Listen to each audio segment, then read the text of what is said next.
Today is December 28th, 2021. My name is John Baldessari. I'm coming to you from Yellow Springs, Ohio. And I want to talk to you about the topics of addiction, mental illness, and post-traumatic stress disorder. I consider these brain afflictions that are quite prevalent in our culture these days, and something that I think we all need to understand a little better. My background is 40 years of professional experience working in treatment settings for all three of these brain afflictions, and working with thousands of people over the years who I have observed moving into long-term recovery and experiencing life in its fullest, most joyous, healthy way. And I want to share with you some of what I learned along the way. Over that 40-some year career, I have to admit I didn't know much of anything. When I started off in this thing, I came from a family that was so afflicted. There were addictions of all type. There were various mental illnesses around the family, actually everywhere I looked, I suppose. And there was a lot of trauma, a lot of violence in the household, that sort of thing. So I saw this up close, and what I learned about it, I learned from the adults, of course, and they were very vocal in their judgment of the person who was undergoing some sort of crisis related to addiction, mental illness, or PTSD. And the response oftentimes was quite harsh in nature, punitive, a lot of anger, sadness, blaming, a lot of emotional upset, finger pointing, all of that sort of thing.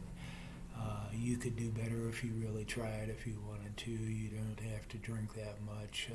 What the hell are you doing to me, to us? All of that sort of thing. High drama, high emotion. And so I went to college. I got a bachelor's degree in sociology. I started working in a mental institution, a state-operated 2,000 people housed there. It seemed to be like a warehouse for humans. There wasn't a lot of good care being provided, and I was fairly appalled. And I lasted about 6 months doing that. Then I went to work in a detox center. Found myself feeling really comfortable in that setting. I enjoyed that work immensely. A group of us got together and developed a longer term program for people who came through detox. We set up the first residential treatment center in Dayton, Ohio, and started seeing what could work for these folks to help them to achieve long-term recovery. And that was always the goal. These were some great, really wonderful people that I met out there who were dropped off by the cops at our detox center, oftentimes scraped up off the street. We were an alternative to the drunk tank, where a lot of people had died and suffered and spent way too much time. So we were providing some medical care and some deep understanding and acceptance of these folks, and we embraced them. We really loved the work we were doing with these folks. And so that all started around 1973. I found myself working in management positions, supervising counseling staff, directing programs, mostly residential treatment, which was really my first love. I loved doing group therapy. I loved giving presentations. I love the whole engagement part. So anyway, I started learning and changing, unlearning stuff, especially in regards to what I grew up with, what I experienced, what I observed as a child, kind of warped my perspective on this stuff. So I had to unlearn and relearn, and what I ended up with was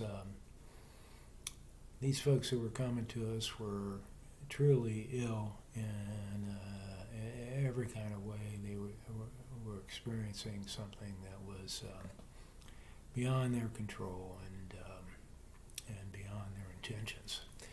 And so I started learning about this different look of this whole thing, moving away from the willpower and the character weakness stuff and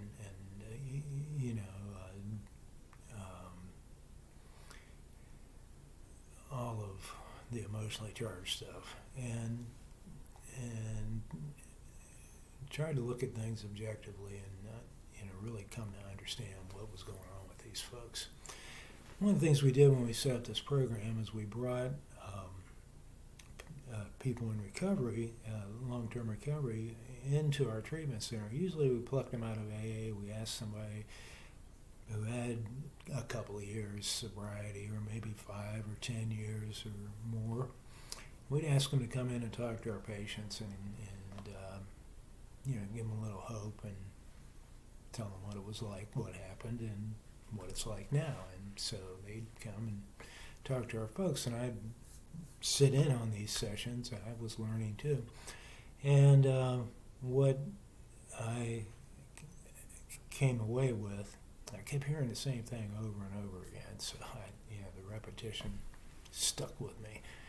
And what I kept hearing from these folks in long-term recovery is something like, I found out that I was a sick person who needed to get well, not a bad person who needed to get good.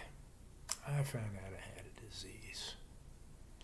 This illness has been around for eons. There are people who, if they drink alcohol, for example, they can't escape the ravages of addiction to alcohol. It's just something that is a part of who they are. It might be in their genetic makeup, their DNA. Somehow they are more highly susceptible to the harmful toxic consequences of using that particular drug. Or maybe there's somebody who just drank or drugged a lot for a long time and found themselves addicted. Or someone with a trauma history is going to be a more highly susceptible person around this illness. So anyway, when I kept hearing these people say, a sick person needs to get well, not a bad person needs to get good, I have an illness, it all of a sudden started making sense to me. This attribution, this understanding of what's going on here in this messed up life I have, is that I have an illness. And if I have an illness, there just might be treatment and healing and overcoming of this illness. And so it occurred to me that attribution, that understanding, is the jumping off point for recovery. So when a person finally comes to that realization, my God, I've got a brain illness. There's something up here in there that's different. And when I put alcohol or some other drug that I'm harmfully involved with in my body, stuff goes wrong. I drink or drug more than I wanted to, or I get in some kind of trouble, or I wake up feeling like I'm some sort of a horrible person, or not even a person, not worthy of the opportunity to walk around and live my life. It's a devastating illness that's taken way too many lives. Addiction kills hundreds of thousands of people in this country every year. It often also involves some sort of mental illness or trauma history, and there's a lot of suffering involved. Suffering, of course, for the individual who's so afflicted, and for those affected, their family members or friends, their community. It's something that we need to understand better. My purpose in putting out a video is to just try to get more people on board with the idea that this condition, this addictions thing, this mental illness thing, this PTSD thing can be easily understood by coming to know 5 things. There's 5 things you need to know to come to a good understanding of what we're dealing with here. The very first thing to know is that the person is indeed sick. If I understand it in that way, coming from, my head and my heart in that way, then I can be helpful to that person. If on the other hand, I'm pointing my finger and I'm judging and I'm, saying that this is a bad person, or that this is somebody who is doing this stuff intentionally and, they're really messed up. If I'm judging, I'm not helping. If I accept that this person is really sick, they have a true illness, it happens to be based in the brain. If this person had heart disease or stomach disorder or liver disease or kidney disease or some other organ malfunction, we would show compassion and understand. We'd see that they got the best care and best follow-up care. And everybody's supportive and all of that. In our culture, when we see a person with the disease of this organ, the brain, we oftentimes come from a judgment place in order to try to understand or wrap our head around this thing. And if we step back and we take a look at this person as someone who, for whatever reason, could be genetic in part, it could be environmental in part, it could have to do with a trauma experience they had.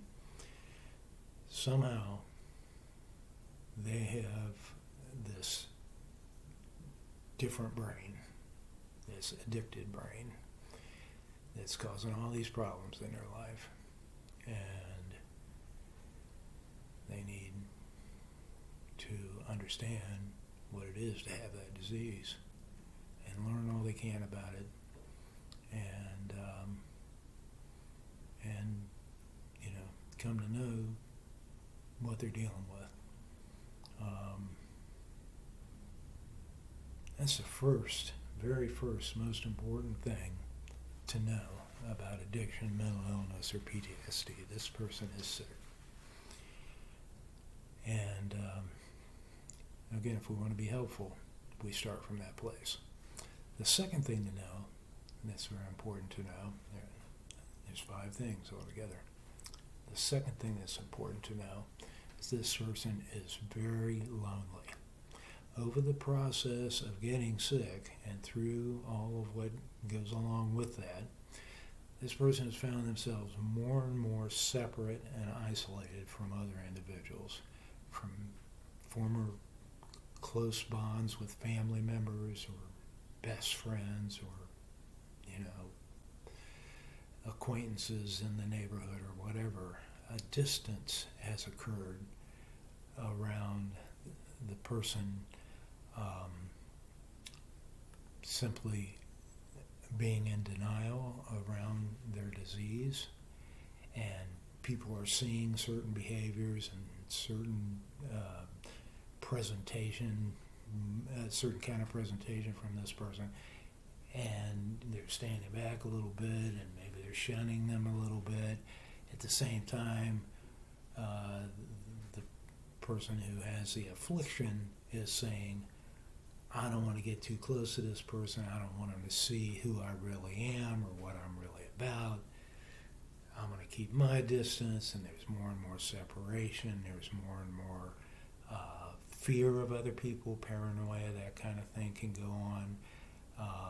There's a lot of judgment going in both ways, and again, more and more distance. So as this illness progresses, the person becomes more and more lonely. They could be in a crowd of people and feel terribly alone, and they don't make the connection anymore. Maybe they never did.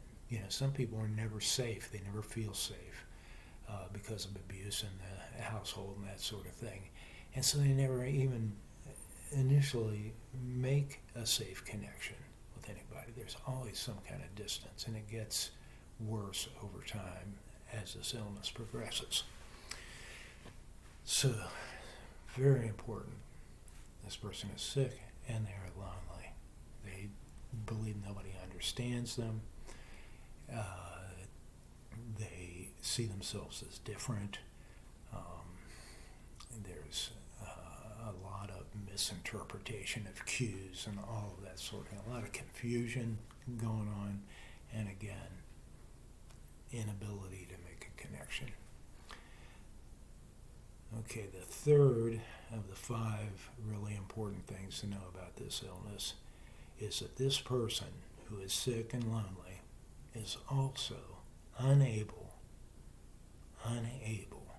to fix this situation. That on their own, under their own power, exerting all the will that they have, going to every length and coming up with every possible solution, they repeatedly fail at fixing what's wrong and what's going on as their life becomes more chaotic and out of control. It's a really frustrating, tough place to be. It's like nothing I do seems to work out. I, switched from hard liquor to beer, and I should be better off, and I still didn't show up for my kids' play. Or I really intended to not drive my car drunk, and I got a DUI. So I've got this stuff coming down where more and more it shows I'm unable to correct what's going wrong. It continues to come up, it continues to go wrong, and I'm pretty well stuck here. So the person is sick, the person is lonely, and the person is unable. In the 12-step programs, that's referred to as powerlessness. I call it unable. The fourth thing to know about this sick, lonely, unable person at this point is that there's a lot of guilt that goes along with all of this. If I'm unable to perform whatever it is, do my schoolwork or go to my job and do a good job, or care for my family, engage in a positive way with other people. If I'm unable to do that sort of thing, I'm going to feel guilty.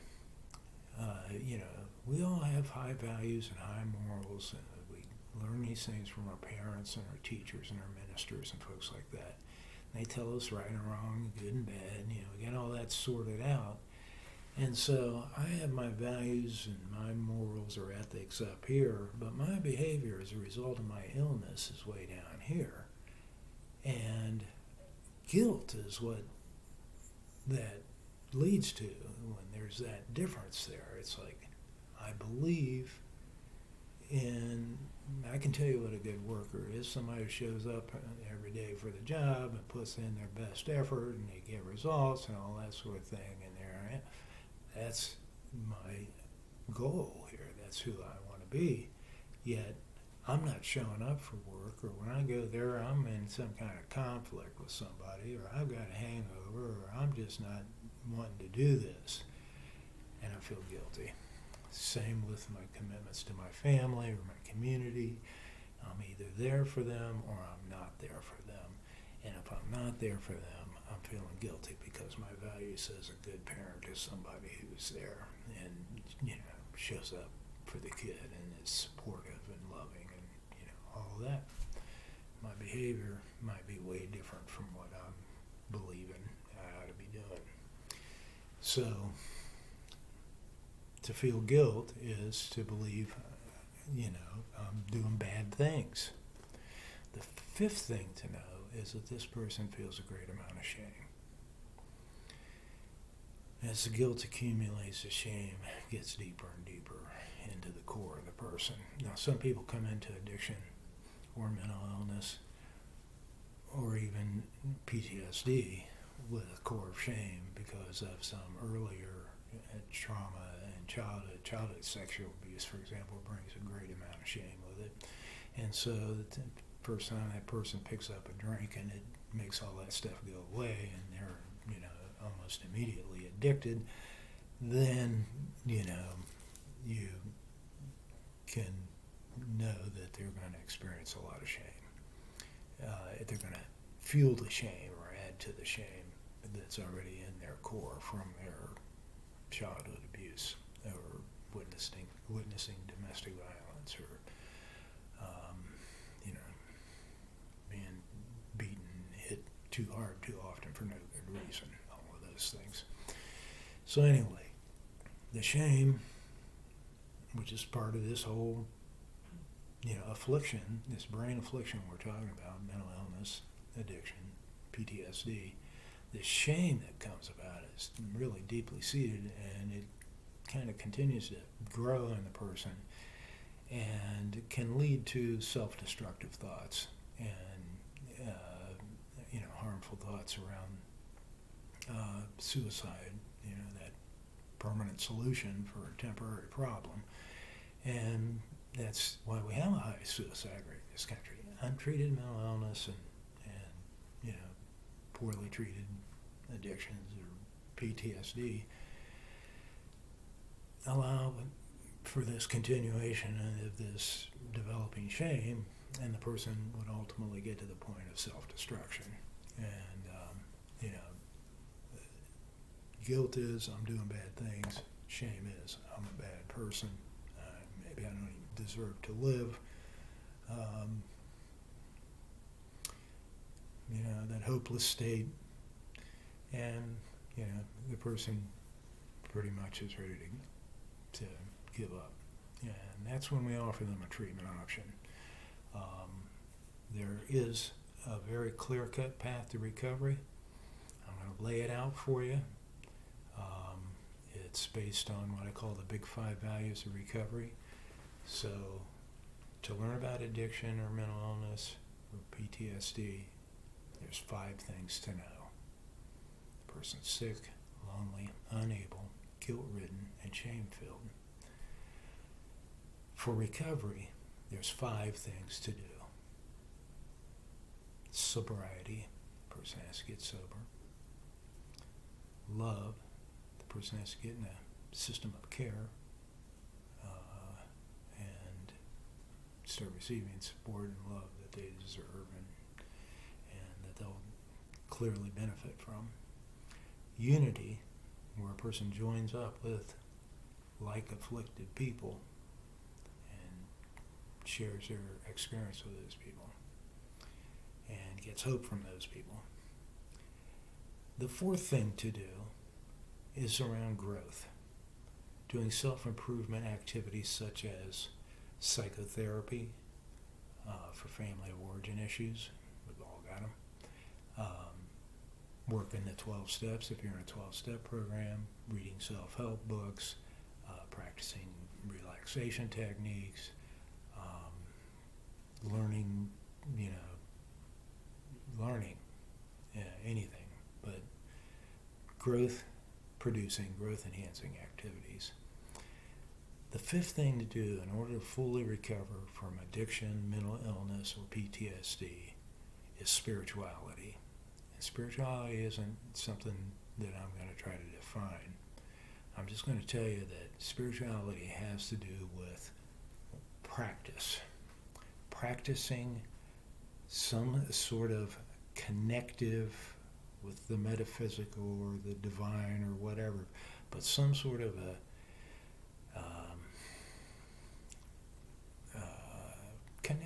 connection with maybe a higher power or the universe, or however you articulate it. It's a hard thing to talk about, but to really simplify it and to really get it and start doing it, it has to do with practicing activities such as meditation and prayer and connection with nature and reading spiritual material and uplifting, inspiring stuff, and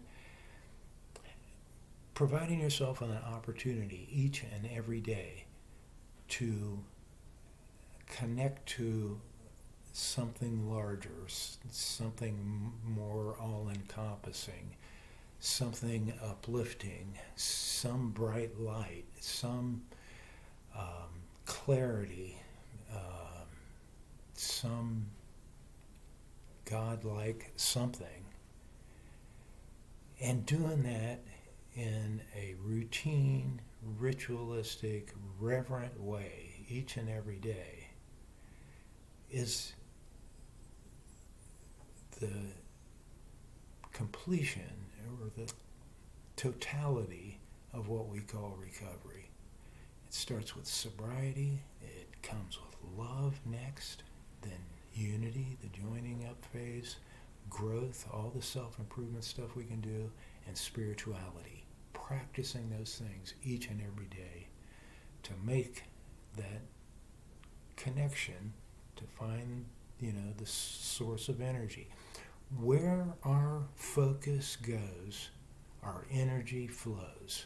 So if I'm focused on the big 5 values of recovery, and if I'm focused on staying sober today, connecting in a loving way, accepting love, doing self-love, loving others,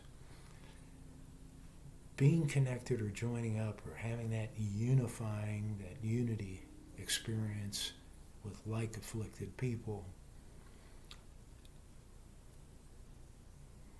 doing the self-improvement stuff, doing the work that it takes, therapy, working those steps, whatever it happens to be. And then praying, meditating in the way that you know how. And practicing those things each and every day. Living life one day at a time with a present focus and understanding that people who are sick, lonely, unable, guilt-ridden, and shame-filled can experience recovery by getting sober for addiction, stable, sometimes with medications for mental illness, or safe for PTSD, and then follow it up with love, unity, growth, and spirituality. You got it. You're home free. Thank you.